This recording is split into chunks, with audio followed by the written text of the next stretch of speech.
Oi, pessoal, boa tarde, tudo bem com vocês? Bom, hoje a professora vai começar a aula fazendo a correção das atividades dadas na aula anterior. Então, nós tínhamos que reler o poema A Fada das Crianças e depois completar esse textinho que vinha aqui abaixo. Então, vamos lá. O ser mágico que chega à noite é uma fada. Ela mora em um reino cor-de-rosa e visita uma criança que dorme. Todas essas palavras que nós usamos aqui, elas são substantivos. Nós temos sempre que lembrar que os substantivos são palavras que dão nomes a pessoas, animais, lugares, sentimentos, objetos, entre outras coisas. Depois nós tínhamos aqui uma tirinha do Calvin, onde ele está muito irritado, porque ele está procurando o casaco dele e não acha. E aí ele procurou em toda parte, segundo ele, embaixo da cama, em cima da cadeira, na escada, no corredor, e ele simplesmente não acha o casaco em lugar nenhum. Aí ele abre o guarda-roupa deles, né, dele, o armário dele, muito bravo, e aí descobre que o casaco dele está lá. E aí ele fica muito bravo e fala assim: "Ah, tá aqui, quem pôs esse casaco nesse armário, idiota?" Como se o armário não fosse o local correto para nós guardarmos as nossas roupas. Então, aqui na primeira questão, nós tínhamos que colocar o nome do objeto que o Calvin estava procurando. E a resposta certa é casaco. Depois, nós tínhamos aqui na questão B que escrever, deixa eu até puxar o celular aqui um pouquinho para baixo, para vocês enxergarem. Aqui na questão B, nós tínhamos que colocar os locais onde o Calvin procurou o casaco dele. Resposta certa: escada, corredor e cozinha. Bom, como são classificados os nomes desses objetos e lugares onde o Calvin estava procurando o casaco dele? Resposta certa: substantivos.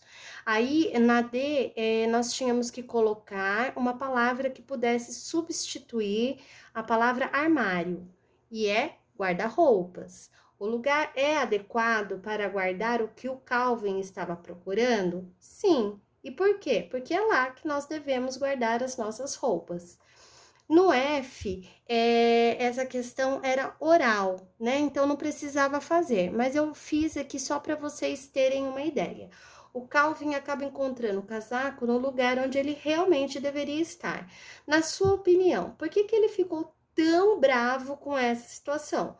Ué, porque ele não guardou o casaco dele no lugar certo.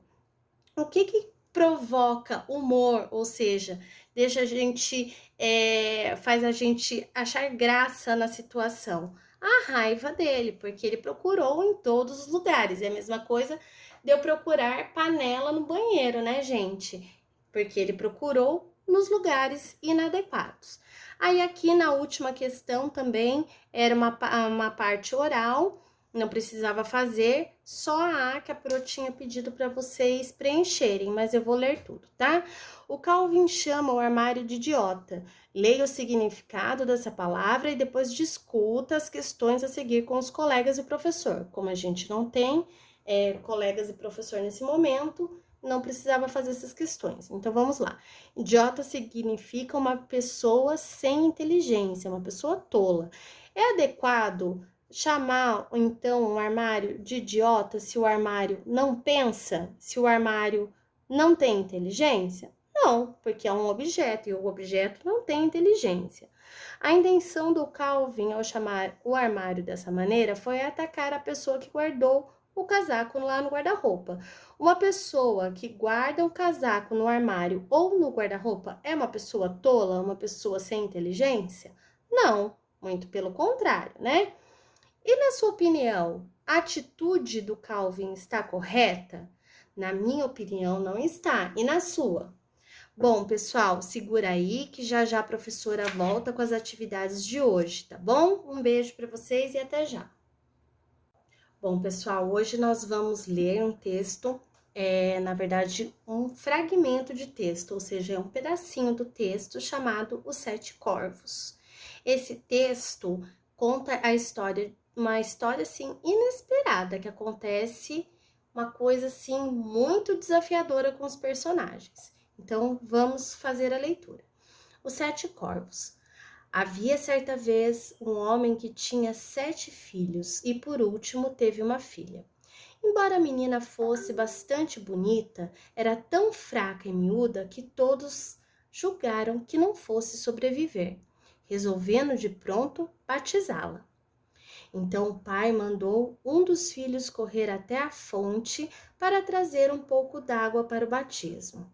Mas os outros 6 foram correndo com ele. Cada um queria ser o primeiro a pegar a água, e estavam todos com tanta pressa que deixaram suas jarras caírem no poço. Assim, lá ficaram de pé como tolos, olhando um para o outro sem saber o que fazer. No meio tempo, o pai ficou inquieto e não podia imaginar o que fazia os filhos demorarem tanto. Certamente, pensou, os 7 se distraíram com algum jogo ou brincadeira. Mas depois de esperar bastante e os filhos não retornarem, o pai enfureceu-se e desejou que os 7 se transformassem em corvos.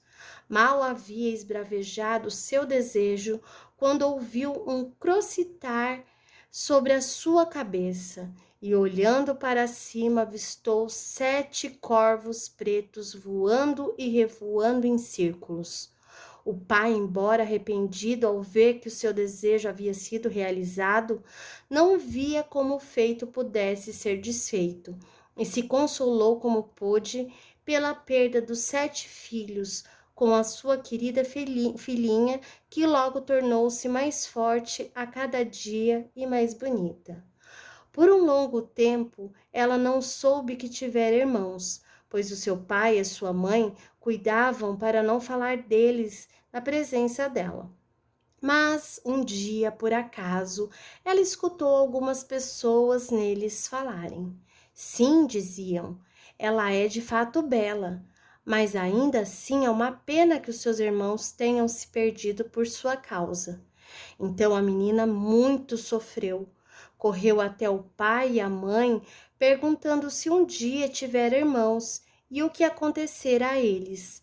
Aí os pais não mais ousaram esconder-lhe a verdade, mas lhe explicaram ter sido a vontade dos céus e que o seu nascimento fora apenas uma causa inocente de toda a história. Mas a menininha, depois disso saber, sofria e sofria todos os dias tristemente e se julgava na obrigação de fazer o que pudesse para trazer de volta os irmãos.